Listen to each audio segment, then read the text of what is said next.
Ada orang yang ditinggal ibunya, dia stres banget, Rey. Karena dia stres banget, kemudian Islam bilang gini, itu sudah takdir. Diambilnya ibumu itu sudah ajal. Memang sudah waktunya dia diambil oleh Allah, sabar. Kalau kamu beriman pada keputusan Allah ketika ngambil ibumu ini, maka kamu akan mendapatkan kebaikan. Kalau itu bagus gak? Bagus. Bagus. Untuk membantu dia grieving. Betul. Nah itu yang memang dengan takdir. Ada seseorang perempuan, dia ngelihat kenapa yang lain putih semua ya, Caucasian putih semua, sedangkan dia hitam. Dia bilang, ada yang salah apa sama aku? Islam datang lalu berkata, kamu sempurna apa adanya, gak ada yang salah sama kamu. Kamu harus menerima dirimu karena itulah yang diciptakan oleh Allah sempurna. Dan jangan lihat bahwasanya orang itu ditentukan oleh hitam atau putihnya, tapi oleh ketakwaannya. Berarti takdir Allah menciptakan kamu dengan warna kulit begini adalah bagian daripada kebijaksanaan Allah. Itu bagus gak? Bagus. Nah, berarti aku mau ngajuin satu teori nih. Teorinya adalah manusia tuh senantiasa bisa cope dengan sesuatu kalau dia tahu dua hal. Pertama, dia tahu dengan yang namanya sesuatu yang bersifat kenyataan, satu yang bersifat harapan. Ada realitas, ada kemudian harapan. Contoh misalnya, dan ketika harapan dan kenyataan ini berbeda atau punya delta, maka masalah tercipta. Benar. Semakin besar kemudian antara harapan dan kenyataan, semakin besar masalah. Oke, coba kita lihat ya. Kalau bahasa Jerman das Sollen dan das Sein kalau nggak salah. Pernah dengar. Pernah dengar ya. Nah, jadi problematika itu tercipta karena ada harapan dan kenyataan yang punya delta. Aku berharap aku dapat gaji 5 juta. Ternyata gajiku 500.000. Itu masalah tuh. Berharap atau berekspektasi? Berekspektasi dan berharap sama. Oke. Nah, tapi kalau misalnya aku berharap punya gaji 5 juta dan gajiku 4 juta, maka masalahku nggak sebesar yang tadi. Oke, nah kalau gitu coba lihat. Bagaimana caranya supaya manusia tidak bermasalah? Ada 2 cara untuk cope. 1, mendekatkan harapannya kepada kenyataan. Yang kedua, mendekatkan kenyataannya terhadap harapan. Oke. Yang lu maksud dengan takdir yang salah, yang lu benar-benar protes, itu adalah ada orang-orang yang menyangka bahwasanya dia berharap sesuatu dan kenyataannya ada di sini, maka dia bilang ini tetap masalah karena gua nggak bisa apa-apa, padahal dia bisa ke sini. Tapi yang dimaksud dengan Islam dengan takdir adalah ketika ini kenyataannya nggak bisa diubah, maka lu yang harus kemudian mendekatkan harapannya ke kenyataan. Itu takdir. Oke, sebenarnya gini. Safe tuh kalau teorinya kayak gitu, takdir dalam Islam adalah untuk membantu orang, bukan berserah sih kata-katanya sih, untuk membantu orang cope. Bahasa Indonesianya cope itu apa? Mendekatkan hope kepada kenyataan. Iya. Karena kenyataannya nggak bisa berubah. Karena tujuannya gini, kalau misalnya ekspektasi sama realita itu jauh berbeda banget, itu kan yang sumber segala masalah. Betul. Masalah mental Betul. Betul. Ya kan? Betul. Kenapa orang tua sama anaknya suka marah-marah? Kenapa dia kecewa? Kenapa dia frustasi sama stres? Karena selalu terjadinya jauh nih ekspektasi sama realita. Gitu. Betul. Nah, kadang cara cope-nya adalah realitanya dibawa ke ekspektasi. Ya, atau enggak ekspektasinya diturunin ke realita gitu kan. Takdir adalah ekspektasinya diturunin ke realita. Ekspektasinya diturun ke realita. Because realitanya nggak bisa berubah. Nah, tapi gini, oke. Kalau di case-case yang tadi disebut itu bagus. Betul. Jadi kan ada bagus, ada jeleknya. Tapi kalau misalnya orang nangkapnya kayak gini, oh Ustadz Felix bilangnya kita turunin ekspektasi ke realita. Ya, dalam perkara-perkara yang realitanya nggak bisa diubah ya. Nah, realita nggak bisa diubah. Tapi kalau realitanya bisa diubah, nggak. Gua percaya realita bisa selalu diubah. Oke. Given 2, effort usaha sama waktu. Oke. Menurut gua. Ini ikhtiarnya nih, ini ikhtiarnya. Tawakalnya berserah gitu. Betul. Contoh nih, kita berekspektasi punya gaji 10 juta. Tapi realitanya sekarang gaji 5 juta. Sepakat, itu realitanya bisa diubah dan harus diubah. Bisa diubah. Ya. Dan ya udah nggak apa-apa deh, gue jalanin dulu aja karena mungkin memang sekarang porsiku segini. Padahal bisa secara proaktif coba lihat job desk-nya yang gaji 10 juta tuh berapa, apa yang harus dilakuin, tangganya apa, soft skill-nya apa. Kalau dia bisa apa, copy, gitu, dia bisa punya yang sama. Benar. Justru gue lebih setuju skenario di mana realita yang didekatkan ke ekspektasi dengan usaha dan waktu. Nah, itu bukan takdir. Itu namanya di dalam Islam ikhtiar. Ikhtiar, benar. Betul. Nah, berarti kalau ada orang nih realitanya bisa diubah kepada takdir dan dia tidak melakukannya, dia bukan beriman pada takdir, berarti dia malas. Nah, iya. Dan takdir dijadikan tameng. Nah, Iya, gue gak sukanya itu. Nah, makanya berarti dia punya salah persepsi paham. buruk terhadap takdir. Itu betul kalau itu betul. Karena dia sebenarnya bisa menjadikan realitanya mendekat kepada harapan atau ekspektasi, tapi dia tidak melakukan, maka dia malas sebenarnya. Tapi dia menyalahkan takdir. Makanya zaman sekarang banyak orang-orang muslim, banyak orang-orang ngelihat orang muslim malas. Karena kenyataannya sekarang yang banyak adalah ketika mereka punya masalah, mereka bisa berbuat sesuatu, tapi mereka gak berbuat sesuatu. Nah, tapi kedekatan mereka terhadap agama, karena kan tadi takdir itu apa? Salah satu apa? Takdir itu salah satu rukun iman. Rukun iman yang wajib diimani. Diimani gitu kan. Saking dia tanda kutip misalnya taraf berpikirnya belum oke, tapi dari kecil diajarin agama, dia tanda kutip buta agama, dan dia percaya takdir. Kepercayaan itu sangat kuat. To the point sebenarnya dia berpotensi untuk bisa ngelakuin hal-hal yang luar biasa. Tapi dulu mama ajarin ini dulu, Al-Quran ini dulu, ini bilang pokoknya dia tuh pinter nih, tapi dia dapat gaji yang pas-pasan, padahal dia harusnya bisa lebih. Tapi dia ini takdir. Betul. Bahaya. Gue ngerasa ada salah satu faktor why agama tuh berbahaya di saat dimisinterpretasi dengan level of cintanya yang berlebihan. Kalau menurut gue. Lebih tepatnya menurutku yang ngajarin salah sih. Ada faktor itu, tapi cintanya berlebihan. Kalau menurut gue berlebihan tuh kayak gini. Ini kayak dulu kita baru bahas, cuma ada 2 orang yang bisa diomongin kan, orang bodoh sama orang bucin. Buta cinta sama. Betul, sama cinta. Ini orang yang milih pemilu sih. Oke. Kita udah lewat minggu pertama ya, udah lama krisis ya. Tapi analoginya buta agama, cintanya berlebihan tuh karena nggak disertai dengan pengetahuan. Betul. Sepakat. Iya kan? Betul. Misalnya kayak kalau misalnya kita bucin banget nih sama cewek sampai kayak langsung yakin banget semuanya kita rela ngelakuin, kita beliin mobil dan lain-lain. Karena pengetahuan kita nggak dikejar sama. Benar. Gitu loh. Nah, agama sering terjadi kayak gitu. Banget. Dan takdir selalu ditamengin. Banget. Dan gue sedih. Setiap gue ngeliat orang berkaca di balik takdir padahal he can do or she can do way more. Betul. Makanya kita sepakati dulu berarti itu bukan takdir kan ya. Tapi itu sebenarnya adalah wilayah ikhtiar sebenarnya. Harusnya wilayah ikhtiar. Ya, kemarin kan kita belajar tentang tawakal ikhtiar. Betul. Kan. Makanya sama istiqomah. Wilayah takdir hanya barang-barang yang nggak bisa dia kuasai. Yang dia nggak akan diminta pertanggungjawaban. Yang tadi bagian realitas yang nggak bisa diubah. Contoh misalnya. Dan semua orang bisa memaklumi, contoh ya. Nah, kenapa nggak kayak gini? Oke, sorry dipotong. Ini penting. Tadi kan gue nanya ChatGPT dulu soalnya. ChatGPT dia sempat ada 2 kalau nggak salah. Lupa tadi namanya takdir Mu'allaq dan mubrom. Nah, takdir yang tidak bisa diubah sama takdir yang bisa diubah. Oke. Nah, tapi itu masih di satu buku yang sama nggak kalau teori yang itu? Nggak. Nanti aku akan kasih tahu kenapa. Jadi gini, pembahasan takdir ini ulama-ulama banyak mengartikan. Tapi menurutku ini salah satu pembahasan yang menurutku ya. Nantinya akan menimbulkan masalah baru. Nanti aku kasih tahu kenapa mu'allaq dan mubrom itu nantinya akan menimbulkan problematika yang baru. Tapi ini salah satu kayak usulan dari para ulama. Usulan dari para ulama untuk mengkompromikan permasalahan-permasalahan yang bisa diubah dan nggak bisa diubah. Oke, ini penting ini salah satu ya. Oke, berarti kita satu-satu dulu ya. Berarti di dalam Islam kalau kita mau ngambil gambaran besarnya, takdir adalah sesuatu yang kita nggak bisa ubah dan semua orang pasti udah ngerti itu nggak bisa diubah. Semua orang bersepakat dengan sesuatu itu nggak bisa diubah. Contoh, kalau ada karyawan yang datang ke kantor lu, lalu kemudian bilang, lu kemana aja? Ini jam berapa? Jam 11. Lu waktu tanda tangan untuk kerja jam berapa? Jam 8 kan? Kenapa jam 11 baru datang? Dia bilang, udah takdir bos. Lu nggak percaya takdir bos? Lu bilang apa? Kalau gue jadi bosnya, gue bilang gini, takdir lu juga hari ini angkat kaki dari kantor ini. Iya kan? Kalau dia mau main takdir, kita bisa main takdir dong. Iya kan? Gitu ya, kita balas takdir juga kan. Kalau dia nggak terima, loh aku nggak terima, emang salah gua apa? Ya udah takdir. Takdir. Nah gitu kan ya, kita bisa balas begitu. Iya, kita Uno reverse. Jadi kalau salah sekalian kan gitu kan ya. Nah tapi kalau ada sesuatu yang orang-orang semua tahu, contoh ya, kenapa lu datang jam 11? Dia bilang gini, mohon maaf, ibuku meninggal. Realitasnya nggak bisa diubah dong.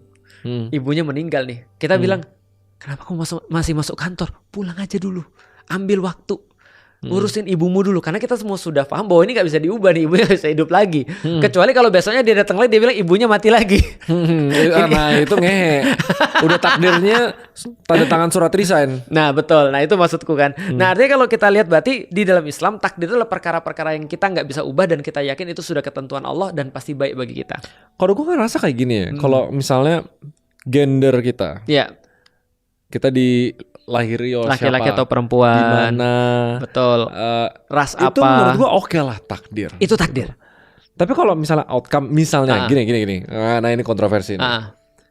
Berapa banyak uang yang gue bisa hasilkan di umur tertentu, itu udah tertulis kalau menurut ini Islam. Itu pilihan. Nah, nanti kita bahas lagi tentang takdir yang lebih berat ya. Tapi di level ini kita bahas dulu, kita sepakati dulu itu pilihan. Itu pilihan. Nah nanti kita akan sepakati takdir mana yang nanti mencakup yang lu bahas. Yang lu pernah dengar kan ada orang lahir sudah ditentukan sebagai orang-orang yang bahagia atau sengsara, masuk surga atau masuk neraka. Ini kayaknya semua predestin dong. Termasuk kita kaya atau miskin jadi predestin dong. Nah itu kalau ditanya pada orang-orang kebanyakan, mereka langsung jawab jump to conclusion itu semua takdir. Dan itu yang lu maksud bener-bener pikiran gak produktif, dan gue sepakat. Oke, berarti kita sepakati dulu ya. Ras itu takdir. Maka aku beriman, ya Allah, aku beriman kepada Engkau, aku dilahirkan sebagai orang Cina di Indonesia. Karena itu sudah takdir. Karena kalau kita menolak itu, nanti akan ada banyak masalah mental yang kita punya. Karena kita nggak menerima diri kita apa adanya. Nah, jadi takdir itu untuk itu sebenarnya. Orang meninggal. Suatu saat nanti aku akan ditinggalkan oleh bapak dan ibuku. Kalau enggak, aku yang meninggal duluan. Dan itu perkara takdir. Ketika itu terjadi, gitu kan ya, maka aku menerima. Contoh, bapak mertuaku meninggal. Itu ketika kita baru pulang dari Turki. Pas kita mau ke sana meninggal, istriku di mobil nangis dan dia bilang, Abi, kalau aja dokternya itu lebih bagus. Aku bilang hati-hati ngomong, karena omongan kalau itu justru menandakan kita tuh tidak beriman pada Allah. Allah sudah ambil ya udah. Kalaupun terjadi kelalaian dokter dan segala macam itu kita bisa proses nanti, tapi kita terima dulu bahwa bapak udah nggak ada. Oke, gue udah mulai nangkap. Ya. Nah jadi istriku bilang kalau aja, diam. Itu kan ya, kayak Rangga dan Cinta ya. Gitu. Itu kayak di mana ya? Lu nonton gak sih? Dengan gue nonton. Payah gue ngomong sama anak Gen Z nih Gue malah keingetnya memes yang polisi. Atau congornya diambil ya. Gue malah inget yang nangkap congor. Iya, congornya dia enggak, ini Rangga dan Cinta nih. Zamanku. Gitu kan ya. Kalau SMK dipilok gitu kan. Kok gue gak nyambung ya? Ini beda-beda generasi. Iya, beda generasi kita. Nah jadi artinya aku bilang jangan ngomong kalau, andai dan segala macam. Karena andai dalam perkara ini sama aja kayak kita tuh kayak andai begini. Enggak juga, udah ini sudah enggak ada orangnya, udah terima dulu. Kop dengan itu dulu. Nah itu takdir. Nah dalam perkara-perkara yang bisa kita pilih, itu bukan takdir dalam pandangan Islam. Perkara yang bisa kita pilih. Contoh ya, perkara yang bisa kita pilih. Mau jadi apa, itu bisa kita pilih. Mau kemudian pergi kemana hari ini, mau sholat atau tidak sholat.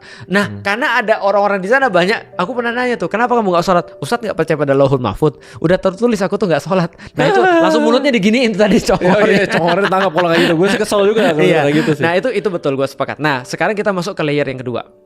Tapi ini layer yang pertama udah masuk ya. Layer yang kedua, mengenai dengan segala sesuatu kejadian di mana di dunia ini, dan termasuk tadi takdir itu ada yang bisa diubah dan nggak bisa diubah. Nih, pertama aku mau bahas dulu tentang bisa diubah atau tidak bisa diubah. Gini, aku mau ngambil ini.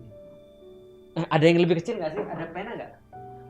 Nah itu aja tuh inhaler ada di sana. Ini pena nih. Aku pegang pena ini di tangan mana? Tangan kanan. Kalau aku pegang pena ini di tangan kiri, maka lu bisa jelas melihat perubahannya. Karena tadinya di kanan, sekarang di kiri. Oke, kalau gini gimana? Ini gue pegang pena di tangan mana nih? Lo nggak tahu. Dan gue bilang sekarang gue udah pindahin penanya. Ini pindah ke mana? Nggak tahu juga. Berarti kita nggak akan bisa mengatakan sesuatu berubah kalau kita nggak tahu apa-apa. Nah, takdir itu kita benar-benar nggak tahu. Lauhul Mahfud kita nggak pernah lihat. Takdir Allah kita nggak pernah tahu.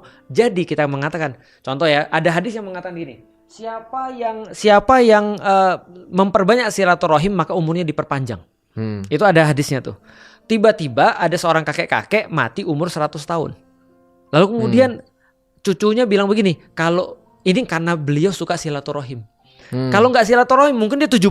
Itu sok tahu namanya. Karena we never know. Dia ditakdirkan berapa dan meninggalnya berapa setelah dia silaturahim. Maka perkara-perkara yang kita nggak tahu ini kita nggak bahas. Berarti simpelnya gini, kalau orang yang bilang oh itu udah takdirnya gue, berarti dia ngelangkahin Allah. Karena dia sok tahu. Pembahasan kita selesai nih. Bener kan? Harusnya gitu kan? Lu udah kesimpulan itu. Itu kesimpulan. Itu kesimpulan. Orang yang bilang ini takdir, dia ngelangkahin Allah berarti. Benar. Ya, ada orang bilang ini takdir saya, berarti dia sudah playing gods. Iya. Ini playing God, betul. Ini yang terjadi. Nah, itu kesimpulannya. Tapi sebelum kesimpulannya, gue jadi nggak muter nih. Gitu. jadi gini, ketika kemudian kita nggak tahu itu berubah, maka sebenarnya kita nggak bisa bilang itu berubah. Berarti ada orang bilang takdir, misalnya ada ulama bilang, walaupun ini cara mereka untuk menyederhanakan ya, ada ulama bilang bahwasanya ada takdir itu ada yang bisa diubah dan nggak bisa diubah misalnya. Nah, kita tahu mana yang bisa diubah, orang kita nggak tahu semuanya, gitu maksudnya. Nah, contoh kayak gini bisa, ini gara-gara aku begini, lantas aku ini lagi berubah takdir. Who knows? Jangan-jangan kamu memang ditakdirkan begitu. Contoh misalnya gini, ada orang tinggal di Jakarta, tiba-tiba dia pindah ke Bogor kayak aku. Lalu aku bilang, aku sekarang merubah takdirku. Yang dulunya tinggal di Jakarta menjadi tinggal di Bogor. Siapa ngomong? Siapa tahu takdirnya memang aku dari Jakarta terus ke Bogor. Paham gak sih maksudnya? Nah, jadi dalam perkara-perkara yang kita tidak ketahui ini, kita benar-benar tidak boleh bahas. Benar. Nah, itu Islam tuh. Jadi sesederhana itu. Simpelnya gini, kalau gua rekap ya. Ini ada masa depan, ini ada masa lalu, gitu loh. Apapun yang terjadi di masa lalu, takdir mengatakan berarti lo harus menerimanya. Itu satu, ya kan? Tapi yang sering sudah orang kejadian kita harus menerimanya. Menerima gitu loh. Tapi mereka tuh nyampur yang ada di masa lalu ke masa depan, gitu kan? Pas mereka udah menjadi cenayang dan udah punya sixth sense dan lain-lain, takdirku akan segini, dia bukan menerimanya itu namanya. Mungkin ditambahin kayak gini, takdir berarti dia merekayasa. Merekayasa. Bahkan berarti udah jadi Tuhan dia. Udah jadi Tuhan. Betul. Udah jadi cenayang. Betul. Gitu kan? Ketika dia bilang aku memang dilahirkan jadi orang bodoh. Berarti dia sudah melangkahi takdir. Atau mungkin gini, bahkan kalau berlaku di masa lalu ya, misalnya kayak kita telat, gitu misalnya. Oh, ini takdir mengajarkan kita untuk menerimanya, tapi menerimanya lalu bekerja lebih keras lagi gitu. Nah, apa mungkin harus ada tambahan itunya gitu? Itu betul, itu keren banget. Jadi kita terima, misalnya kita telat nih. Betul. Takdir, oke, kita terima bahwa kita telat. Tapi bukan berarti kayak tidak melakukan apa-apa setelah itu. Nah, perbaiki, ngakui kesalahannya gitu. Betul. Itu pembahasan yang lain lagi, lu tau gak? Itu pembahasan di dalam surat Al-Baqarah. Lu lagi pindah ke pembahasan antara Adam dan Iblis. Adam dan Iblis. Iblis itu gak mau terima kesalahan, Adam terima kesalahan. Dan ada bedanya. Ketika Adam menerima kesalahan, dia jadi orang yang mulia. Iblis tidak terima kesalahan, dia jadi orang yang paling hina. Jadi makhluk yang paling hina. Itu jarang menerima kesalahan. Tapi lu bener banget. Jadi gini, tau gak lu problemnya apa? Allah itu tidak punya past, present, and future. Oh iya, konsep timeline tuh nggak punya. Berarti ketika Allah bilang aku tahu semuanya, bahkan siapa yang masuk surga aku tahu, dan siapa yang masuk neraka aku tahu, dan aku tahu siapa yang dilahirkan untuk sengsara dan siapa yang dilahirkan untuk bahagia, Allah tahu. Itu wajar nggak kalau Allah bilang begitu? Wajar, karena dia di luar kita. Tapi ketika kita mau playing gods, jadi seolah kita bilang, oh kalau gitu Allah sudah tahu dong kita masuk neraka, ngapain kita ibadah? Nah, itu ketika itu dia jadi playing gods. Iya. Padahal pengetahuannya Allah itu tidak berarti memaksa manusia. Gua masuk ke level selanjutnya kalau gitu, karena level kedua terlalu mudah bagi lu. Gua masuk level ketiga. Ini agak berat nih. Tapi aku yakin lu bisa. Nih. Coba. Rasul pernah bilang pada para sahabat, tidak dilahirkan anak Adam. Jadi ketika 40 hari ditiupkanlah ruh ke dalam tubuh ibunya itu, lalu kemudian ketika ditiupkan ruh itu ditentukanlah bagi dia seperti apa kemudian kehidupannya, dia jadi orang sengsara atau jadi orang yang bahagia, dalam bahasa kita kaya atau miskin, lalu kemudian ditentukan dia masuk neraka atau masuk surga. Semua sudah ditentukan oleh Allah. Tiba-tiba sahabat nanya, ya Rasulullah, ini kayaknya Raymond Chin di masa dulu nih, langsung protes dia. Ya Rasulullah, kalau semua sudah ditentukan, ngapain kita sholat? Lah kalau kita sholat nanti kita sudah dipastiin masuk neraka, ngapain kita sholat? Lah kalau kita kemudian sudah dipastiin masuk surga, ngapain juga sholat? Iya kan? Bener. What for? Gitu kan ya. Bukan. Lalu Rasul kemudian tersenyum lalu berkata, Rasul ngerti, oh salah server nih bocah nih. Gitu kan ya, salah server nih. Nah, lalu Rasul bilang gini. Jadi gini, Rasul bilang, jadi di dalam Rasul membaca ayat Quran bunyinya begini. Waman a'ta wattaqa wasaddaqa bil husna fasanu yassiruhu lil yusra. Wa amma man bakhila wastaghna wa kadzdzaba bil husna fasanu yassiruhu lil usra. Artinya begini, siapapun orang-orang yang beriman lalu kemudian memberikan dan kemudian meyakini pahala-pahala terbaik daripada apa yang dia berikan itu, maka bagi dia Allah akan mempermudah jalannya menuju kebaikan. Tapi siapa yang kemudian bakhil, pelit dan merasa cukup daripada merasa diri udah kaya banget, gitu maksudnya, dan dia mendustakan pahala-pahala yang terbaik bahwa Allah akan balas pemberiannya itu, maka Allah akan mempermudah jalannya menuju keburukan-keburukan. Artinya Rasul bilang gini, siapa yang berbuat kebaikan, Allah akan permudah jalannya ke kebaikan. Siapa yang berbuat keburukan, maka dia akan dipermudah jalannya menuju keburukan. Itu maksudnya adalah ketika Rasul bilang tadi. Artinya Rasul bilang beramalah karena setiap orang akan dipermudah menurut amal-amalnya. Artinya apa Rasul bilang? That's your choice. Mau jadi baik, mau jadi buruk, jangan campurkan dengan servernya Allah. Karena kalau lu campurkan, lu nggak bakal bisa selesai pembahasannya. Nah, sama seperti gini, ada NPC di game. Dia nanya sama lu. Gue agak jujur lebih mundur dari penjelasan yang level 2. Ya. Pas 3, oke. Yang pertama udah dibilang bahwa ini udah predetermined. Tapi jadi orang nggak mau usaha, jadi ternyata ini bukan predetermined dan ini a choice. Gitu, ternyata pembahasan ketiga determined. Iya, soalnya nambah satu variabel doang, variabel produktivitas, variabel usaha. Betul. Tiba-tiba masuk kepada variabel yang lebih tinggi lagi. Iya, jadi kayak gue ngerasa mundur lagi nih pemahaman gue. Betul, karena itu lebih sulit nih. Oke. Nah, ada NPC nanya sama lu yang main. Lu main GTA, dia nanya, bos, jelasin dong lu ada di mana bos. Lu ngomong apa tuh? Ya paling kan ada pilihan gandanya nih. Pilihan bener lagi di kota mana gitu. Gimana cara jelasin ke dia kita ada di mana gitu? Jelasin dong dunia lu kayak apa bos? NPC di GTA. NPC ini analoginya breaking the fourth wall nih, nanya gitu. Iya. Lagi di video game. Enggak, bukan, dia di video game, lu di dunia nyata. Dia nanya, "Bos, dunia lu kayak gimana sih?" Gue di real world gitu loh. Oke, terus dia bilang, "Real world tuh kan aku juga di real world." Lu bilang apa? Real world yang beda dengan lu. Iya. Bedanya apa? Lu bilang apa? Lu digital, gue analog gitu misalnya. Digital analog tuh apa? Ya ngerti. Terus dia bilang gini, "Bos, apakah aku bisa memilih?" Nyatanya di game tuh dia bisa milih. Tapi apapun pilihannya kan kita udah tahu. Ya kan ya. Ada kita nonton apa? Terus dia nanya lagi gini. Oke. Dimensinya beda ya. Berarti yang cuma bisa ngomong sebenarnya ya Allah. Kesimpulan yang sangat shortcut. Yang cuma bisa ini takdirnya apa itu cuma Allah, udah. Tidak hak kita. Siapapun manusia yang bilang bahwa ini takdirku akan begini, berarti pasti dia salah. Maka apa yang Allah bilang itu yang haknya Allah doang. Paham maksudnya? Paham. Gue padahal mau jelasin tentang lokasi tadi. Lu gue langsung nangkap. Pas yang analoginya kan kalau di game itu, gue tuh Allahnya kan. NPC itu manusianya gitu. Pasti nanya. Oh, ngerti. Memang mudah menjelaskan pada lu. Jadi itu ngerti. Kita gak usah panjang nih berarti ya. Padahal gue masih nyimpen banyak dalil yang lain loh. Simpelnya gini. Soalnya belum selesainya gini. Ini kan kita mau nge-konklusin keluar dari penjara pikiran. Betul. Karena mayoritas yang menurut gue ya, mayoritas yang nonton masih ada salah persepsi soal takdir, lebih ke kayak gini. Then what's next? Iya.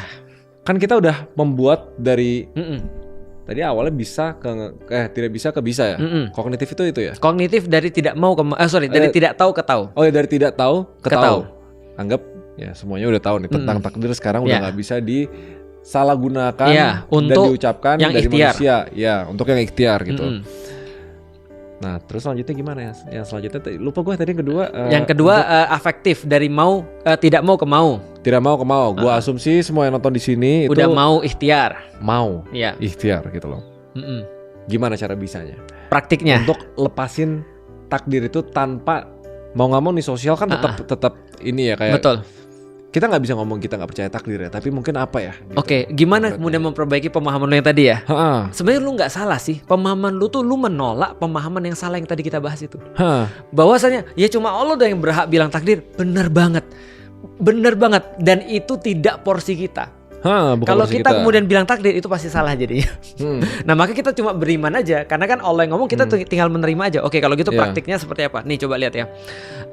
Ketika misalnya contoh dalam satu kehidupan lah, dia udah tahu bahwasanya Allah itu menakdirkan pasti kemudian yang baik bagi dia. Dan kemudian dia itu kemudian melakukan sesuatu itu semua tergantung dia, ikhtiar dia dalam perkara-perkara yang dia bisa pilih. Dan dalam perkara-perkara nggak bisa dia pilih, dia tinggal bilang ini, ya Allah semoga aku disabarkan untuk menerima ini. Maka sesederhana ini di dalam Islam, kata-kata di dalam suratul Fatihah. Balik lagi suratul Fatihah. Iyyaka na'budu wa iyyaka nasta'in. Lu tahu arti nasta'in apa? Ista'inu adalah kalimat yang menggambarkan satu aktivitas khusus, yaitu adalah minta tolong ketika seluruh cara sudah dicoba dan itu not work. Itu ista'inu. Artinya adalah ketika kita cuma minta tolong pada Allah, itu namanya nyuruh Allah. Ya Allah, ini ada barang, angkatin dong, itu namanya nyuruh. Tapi kalau kita udah ngangkat, gak bisa pakai tangan. Pakai apa lagi? Pakai Iron Man, sarung tangan Iron Man, gak bisa nih. Apalagi misalnya kita pakai katrol, gak bisa juga. Baru ya Allah, ini benar-benar gak bisa. Bisa gak tolong aku?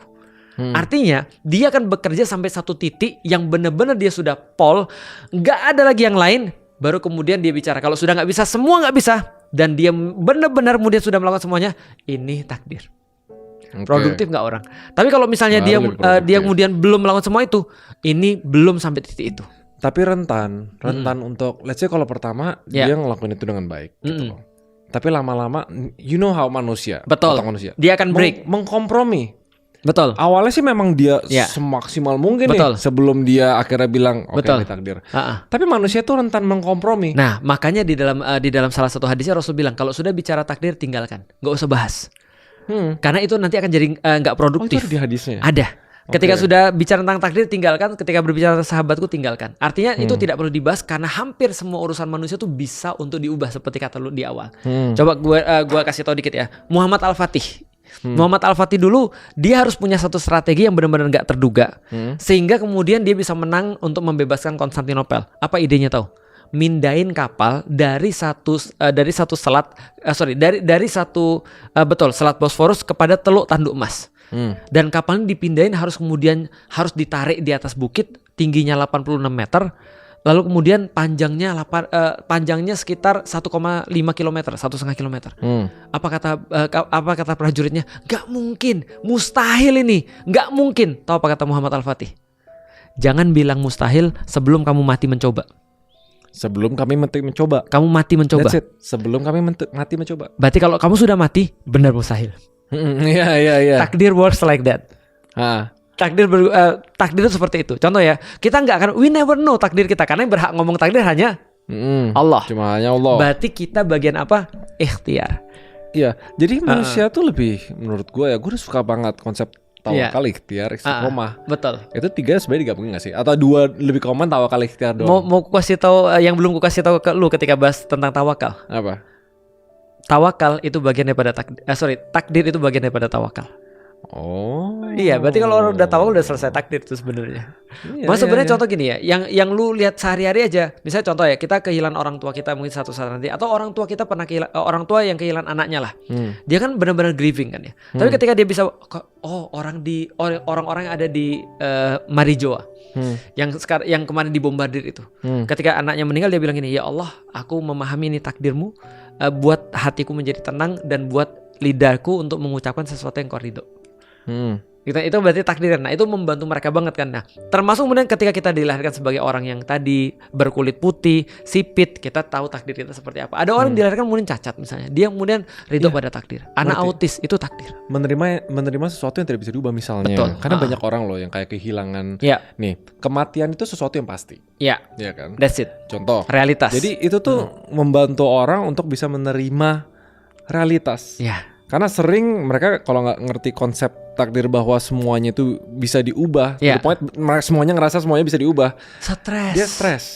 Gimana cara balikin? Bisa menerima sesuatu yang padahal udah jadi takdirnya. Hasilnya Bruce Wayne.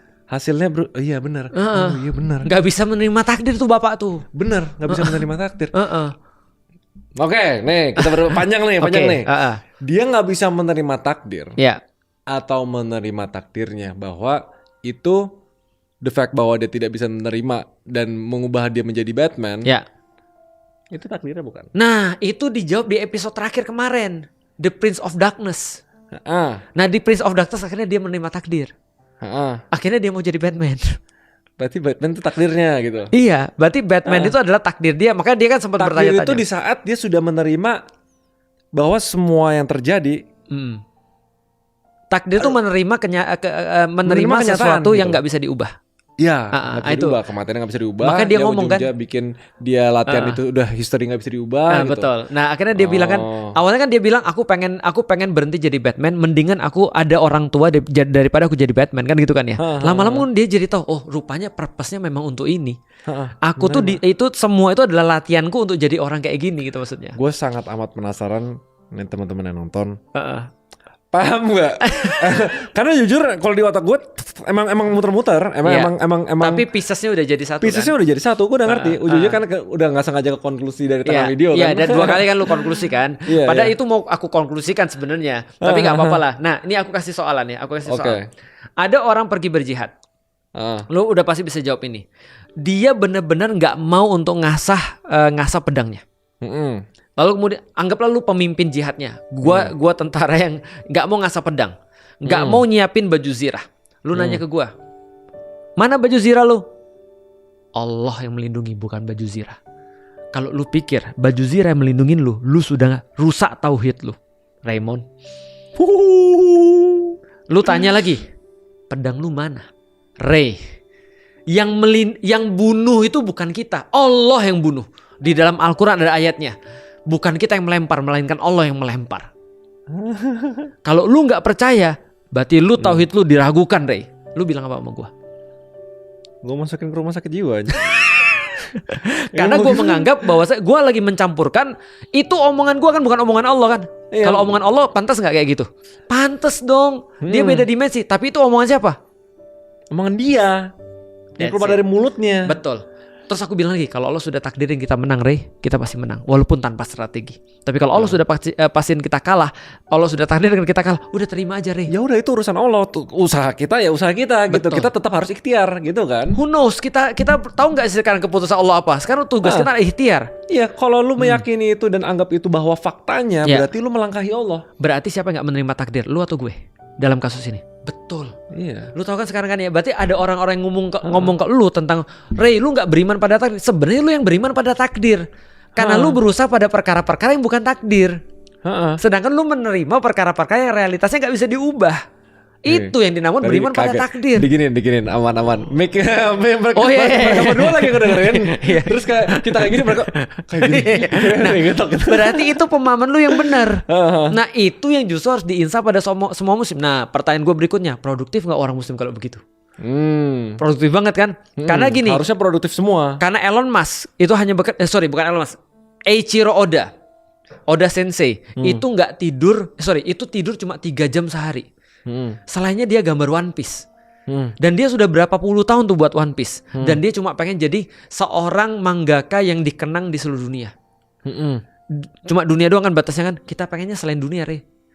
Nah kalau kita punya motivasi sampai ujung situ, harusnya kita lebih produktif daripada dia. Benar. Nah itulah harusnya muslim. Berarti gue ngerti sih kalau soal takdir itu intinya kayak gini. Kalau udah ngerti sekali dan semestinya nih sudah ngerti esensinya dan arti takdir sebenarnya, udah jangan terlalu bahas-bahas lagi. Bener. Udah. Bahasnya kapan? Ketika benar-benar ada realitas yang gak bisa diubah. Yes. Makanya lu tahu ada salah satu doa yang katanya doa Nabi Sulaiman, tapi aku gak tahu sih. Ini yang jelas doanya para ulama. Tapi katanya doa Nabi Sulaiman. Doanya begini. Ya lebih baik gini ya, doa ulama lah ya. Doanya begini. Ya Allah, berikan aku kemampuan untuk membedakan mana yang bisa aku ubah. Akhirnya aku bisa produktif dan maksimal dalam mengubah itu, dan berikan aku kesabaran dalam perkara-perkara aku nggak bisa ubah, sehingga aku bisa menerimanya dengan takdirmu, dan kebijaksanaan untuk bisa membedakan mana yang bisa diubah dan mana yang nggak bisa diubah. Kebijaksanaan untuk bisa membedakan. Berarti yang ujung-ujungnya yang tergantung adalah kebijaksanaan kita sih. Karena kadang-kadang kesalahan kita adalah kita melihat sesuatu ini bisa diubah padahal nggak bisa, atau melihat sesuatu tuh nggak bisa diubah padahal bisa. Most of the time yang mana? Bisa diubah. Most of the time bisa diubah. Dan kita udah bikin framework ini. Ujung-ujungnya kebijaksanaan kan jadi basisnya nih untuk kita takdir benar atau salah persepsinya. Dan kebijaksanaan diawali dari knowledge. Dari berpikir. Betul. Ujung-ujungnya balik sana lagi. Betul. Ngerti sih, berarti semuanya ujung-ujungnya bermuara ke lu harus meningkatkan taraf berpikir. Baru sekali gue jelasin takdir di bawah 1 jam nih. Serius? Emang biasanya berapa jam? Biasa berapa pertemuan gitu biasanya. Serius. Karena ini terus terang ya, ini perkara paling tricky yang harus dijelasin ke orang. Karena bahkan orang-orang yang dijelasin takdir aja dia masih nggak bisa menerapkan dalam kehidupan dia.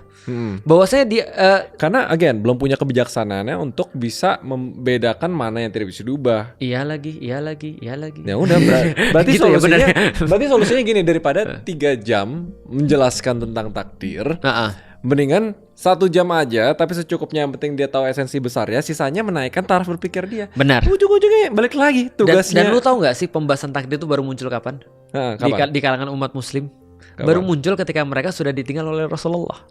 Sebelumnya mereka nggak pernah banyak bahas. Mereka udah tahu bahwa saya takdir itu cuma pada perkara-perkara nggak bisa dikontrol, udah gitu aja. Kalau nggak bisa dikontrol, berarti lu tinggal beriman dan lu nggak akan ditanya oleh Allah. Jawabannya itu aja. Iya. Dalam perkara-perkara yang nggak kita pilih, kita nggak ditanya. Allah nanti nggak akan nanya aku, kenapa kamu sipit? Aku bilang lah, aku nggak tahu lah, gitu kan ya. Nah karena nggak ditanya, berarti nggak dihisap. Iya. Nggak ada potensi benar dan salah. Tapi aku tinggal repot pada perkara-perkara yang aku bisa pilih. Karena itu pasti ditanya oleh Allah. Lik, kenapa kamu nggak pakai peci, Lik? Aku siap akan menjawab pada Allah. Lik, kenapa kamu nggak pakai sorban? Aku siap akan menjawab pada Allah. Lik, kenapa kamu gunakan uangmu ke sini? Aku akan siap menjawab pada Allah. Siap nggak siap sih? Ada aturannya nggak? Kayak kita, let's say kita udah mengimani takdir. Betul. Tapi kita demi membuat aturan ke diri sendiri lah, bangun habit. Ya. Kita nggak mau menyebut takdir sama sekali gitu. Kita mengimani tapi kita nggak mau menyebut itu. Let's say gue mau bikin rekomendasi ke teman-teman nih. Udah nggak usah sebut takdir dulu sama sekali, sampai lu bener-bener nggak usah sama sekali gitu misalnya. Itu dosa nggak? That's okay. Nggak ada masalah. Okay. Selama lu tetap beriman pada tetap mengimani gitu. Nggak ada. Nah, mau gue kasih tau yang lebih bagus nggak? Gue jadi ingat perkataan ada satu ulama. Ada di buku Hakadha Dhahara Jilu Salahuddin wa Hakadha Adatil Quds. Begini caranya begini caranya Salahuddin itu muncul, generasi Salahuddin muncul, dan begini caranya Al-Quds dibebaskan, Baitul Maqdis, Yerusalem dulu di zamannya Salahuddin Al-Ayyubi. Ternyata salah satu pemahaman yang paling parah pada saat adalah takdir. Karena orang udah merasa ini sudah takdir. Nah itu pemahaman paling parah. Apa gini aja, ya udah takdir itu gak usah dibahas. Gak usah dibahas manusia. Betul. Mengimani bahwa itu porsinya Allah. Betul. Terus kalau manusia ya udah tawakal, ikhtiar, istiqomah. Bagus. Soalnya kalau secara statistik yang real dia bakal bilang oh ini takdirku dan dia itu benar. Ya. Itu tuh sangat amat kecil, single digit persen, mungkin less than 1% gitu. Nah, kejadian sisanya tuh pasti sesuatu yang kita harus usaha. Bener, most of seluruh masalah kita adalah pada bidang yang kita bisa usahain. Dan ulama itu ketika dalam buku itu tau nggak bilang apa? Beriman pada takdir, bukan pasrah pada takdir. Terus dia bilang kita harus melawan takdir. Bahkan kata-katanya begitu. Dia bilang kayak gitu. Melawan takdir, agak kontroversi sih. Benar. Tapi kita tahu maksudnya apa. Maksudnya itu benar. Nah, dijelasin oleh ulama itu melawan takdir apa? Ketika lu sakit pergi ke dokter. Itu namanya melawan takdir. Jangan ya Allah terima. Itu harus. Karena lu gak bisa milih. Makanya kalau yang manusiawi udah paling bener rule of thumb-nya lu jangan ngomong takdir. Ya, rule of thumb-nya begitu. Mengimani aja. Ya, betul. Mengimani takdir. Ya, mengimani aja, tapi lu gak usah ngomong takdir. Betul. Gitu. Karena biasanya kalau lu ngomong takdir, Allah. Lu jadi juru bicaranya Allah. Iya. Udah berusaha aja. Iya. Nanti juga gak bisa juga kita tahu kok ujungnya gak bisa. Iya. Mau jadi juru bicaranya Allah itu kata Feren nabi terbaru, tunggu nabi terbaru dulu. Udah pulang nabi terbaru. Udah pulang. Gitu, tapi oke, nangkep. Udah nangkep ya. Ujung-ujungnya. Berarti lu gak ada masalah kan dengan beriman pada takdir kan? Gak ada masalah. Gak ada masalah. Kalau ini gak ada masalah. Karena lu masalahnya pada orang-orang yang salah beriman pada takdir. Aduh, ini banyak kombinasi episode-episode sebelumnya sih tentang Islam dan Muslim, pemahaman, persepsi dan lain-lain gitu. Berarti memang Pak Ustadz ini sangat amat banyak. Lu bayangin ya, gue belum bahas tentang kemarin appointmentnya sama Ro. Gue belum bahas tentang Abu Bakar sama Abu Ubaidah ketemu dan bahas tentang takdir. Gue belum bahas tentang dalil-dalil takdir. Gue belum bahas tentang perbuatan Allah. Ya, tapi lu udah ngerti. Nggak lebih dari 1 jam. Nah, bagus. Oke. Kalau itu sih semua 3 jam juga nggak cukup. Iya, ada gue udah bahas di video gue yang lain, tapi tetap jadi pertanyaan orang-orang. Soalnya balik lagi kan? Kita tutup di sini deh. Penjara pikiran. Oke. Escape from your mind. Sekarang gue udah nggak pakai ketika lu punya false belief. Ketika sudah dipatahkan. Ketika false belief sudah dipatahkan. Maka jadinya hitam. Udah hitam. Jadinya putih. Udah hitam. Nanti minggu ketiga beda lagi. Dan ingat ya, tanpa kita sadar ada banyak false belief di dalam kepala kita yang membuat kita nggak jadi siapa-siapa. Itu benar. Contohnya kayak gini. Daripada kayak ini ada ruangan nih, isinya sampah semua. Dan kita nggak tahu itu sampah, taunya itu semuanya berharga karena kita udah ngelakuin itu udah dari dulu gitu. False belief. Kalau mau isinya semuanya berlian, sampahnya harus dibuang dulu tuh. Betul. Harus dikeluarin semua kan. Sebelum dimasukin dulu. Sebelum dimasukin itu berarti ruangan kosong kan. Betul. Berarti harus hitam dulu. Nah, darkness itu harus selalu ada. Jadi kalau misalnya light yang menyinari darkness itu pas terang tapi terangnya salah. Misalnya kayak kita mau fotografi nih, tapi dia ketutup. Dia kan ada color temperature kan, 6.000, 5.000 sekian. Ternyata dia salah gitu. Ilangin dulu lampunya, baru diganti dengan lampu lain. Jadi makanya konsepnya tadi awalnya gue kepikiran gitu hitam. Jadi pas kita udah keluar dari penjara pikiran, kita hitam dulu. Blank slate. Baru hitam itu bisa diisi gitu loh. Terakhir aku akan kasih cerita tentang Ibnu Hajar al-Asqalani. Ibnu Hajar al-Asqalani. Ini orang bener-bener sekolah nggak bisa paham apapun, nggak bisa paham apapun. Makanya kemudian saking nggak paham apapun dia bilang kayak batu. Bener-bener nggak bisa pak. Temen-temennya udah kemana dia? Apa-apa tadi? Nah, ini cerita bagi teman-teman ya yang merasa bahwa diri itu kayak ditakdirkan bodoh gitu maksudnya. Ibnu Hajar suatu waktu ketika dia keluar daripada kelasnya karena dia tuh benar-benar nggak bisa belajar apapun, sulit banget kemudian untuk ngapal apapun, dia ngelihat satu batu di gua ditetesin air. Lama-lama bolong. Dia muncul belief yang baru. Apa beliefnya? Batu aja kena air bolong ya. Masa gua kagak? Berarti yang penting konsisten, lakukan terus. Dan dia jadi ulama besar. Istiqomah. Dan lebih besar daripada 1000 karomah itu miracles kan. Miracles. Nah, berarti istiqomah itu penting kan. Nah, itu false belief diganti dengan belief yang baru yang bagus. Makanya ada orang beliefnya enggak, gua itu adalah orang yang pintar dan gua adalah cepat belajar. Itu bagus. Jangan sebaliknya. Ini pasti bisa, atas izin Allah pasti bisa. Harus begitu orang muslim. Jangan kayaknya takdirnya bukan deh. Gak gitu. Lu bertindak atas nama Allah kalau begitu. Ya udah yakin Allah suruh lu ikhtiar, udah gitu aja. Ikhtiar, tawakal. Dan bagian daripada tawakal adalah takdir. Bagian daripada tawakal adalah ikhtiar itu. Itu kalau di Al-Quran ada urutannya gak sih antara tawakal, ikhtiar sama itu apa? Seperti kata lu, tawakal tuh membungkus semuanya. Itu kata-kata udah paling bagus tuh. Membungkus ikhtiar, membungkus kemudian pemahaman tentang takdir dan segala macam. Itu semua tawakal. Tawakal itu adalah mewakilkan semuanya pada Allah. Tawakal tuh lebih gede daripada takdir berarti ya? Takdir itu part of tawakal yang aku pahami. Kan tawakal kan mewakilkan semuanya pada Allah. Ketika kita diambil orang yang kita sayangi, ya Allah yaudah aku wakilkan padamu. Aku yakin ini yang terbaik. Baik. Nah, itu mewakilkan namanya. Berarti semoga nih ini kan total 7 episode yang menantang pikiran orang. Iya. Aku yakin ngebul sih. Kita emang sengaja cari topik-topik tuh yang gak biasa, kontroversi. Iya betul. Yang udah melekat sama kepercayaan mayoritas orang dan kita tantang dia untuk mempertanyakan kembali. Betul. Supaya dia lebih produktif. Karena kenyataan sekarang kita nggak produktif, kita harus akui dulu. Iya. Maksudnya. Untuk kita benar-benar produktif, produktivitas itu kalau di dunia profesional ya itu efektif dan efisien. Dua-duanya itu produktif tuh. Throughputnya tinggi gitu. Iya. Karena untuk kita mau throughput tinggi tujuannya buat apa? Biar kita bisa menafkahi diri sendiri. Itu masuk ke topik minggu 3. Asik. Ini kita mulai ke duniawi lagi nih ya. Mulai duniawi. Karena kan Nabi Muhammad itu menguasai dua dunia. Dan awalnya sebagai pedagang, habis itu jadi pemimpin negara. Baru yang satunya lagi apa sih? Sama sebagai nabi. Itu namanya apa ya? Pemeluk agama. Dia menguasai dua dunia, secular and religious. Oke. Tokoh agama, tokoh duniawi. Nah, minggu ketiga kita banyak bahas yang duniawi dulu. Betul. Karena itu tetap mau nggak mau sesuatu yang harus kita kontrol sebelum kita masuk ke diri kita yang baru. Dan kita makasih kepada teman-teman ya. Kita makasih. Sudah di pekan kedua ini sudah mau menemani kita. Bahkan aku lihat udah banyak bikin catatan-catatan. Oh iya, ada yang bikin dokumen. Kemarin gue DM salah satu dari kalian tapi belum dibales. Balas tuh. Nanti gue DM aja kalau nggak. Ada yang bikin catatan. Aku udah tahu siapa. Gitu loh. Iya. Per episode dan ada rangkumannya. Dan banyak yang buat rangkuman. Dan aku paling seneng ketika ada orang nonton mereka bikin rangkuman. Which is crazy. Iya. Dan itu seneng banget aku. Jadi ada banyak sih yang bikin. Tapi yang salah satu yang paling rapi nanti kita akan DM. Nanti aku DM aja. Nanti biar nanti ngasih untuk bisa bermanfaat pada yang lain kali ya. Dan lakukan apapun yang teman-teman bisa lakukan untuk bisa menyebarkan. Kalau teman sudah dapat pemahaman dari kita berdua nih, itu kan teman-teman bisa nyebarin ke yang lain juga nggak ada masalah. Dengan cara like, comment, subscribe, nyalain lonceng. Paling simpelnya kayak gitu. Gitu. Tentu. Nah, belajar. Mereka kan pikir ada kebaikan, lalu kemudian kebaikan tuh dilihat oleh orang lain karena dia punya porsi, dia dapat pahala. Nanti mau masuk lagi dapat pahala? pahalanya dihutangin di piutang gitu. Udah kebanyakan ya. Ya udah, oke, siap. Thank you semua. See you di week ketiga Escape from Money. Thank you.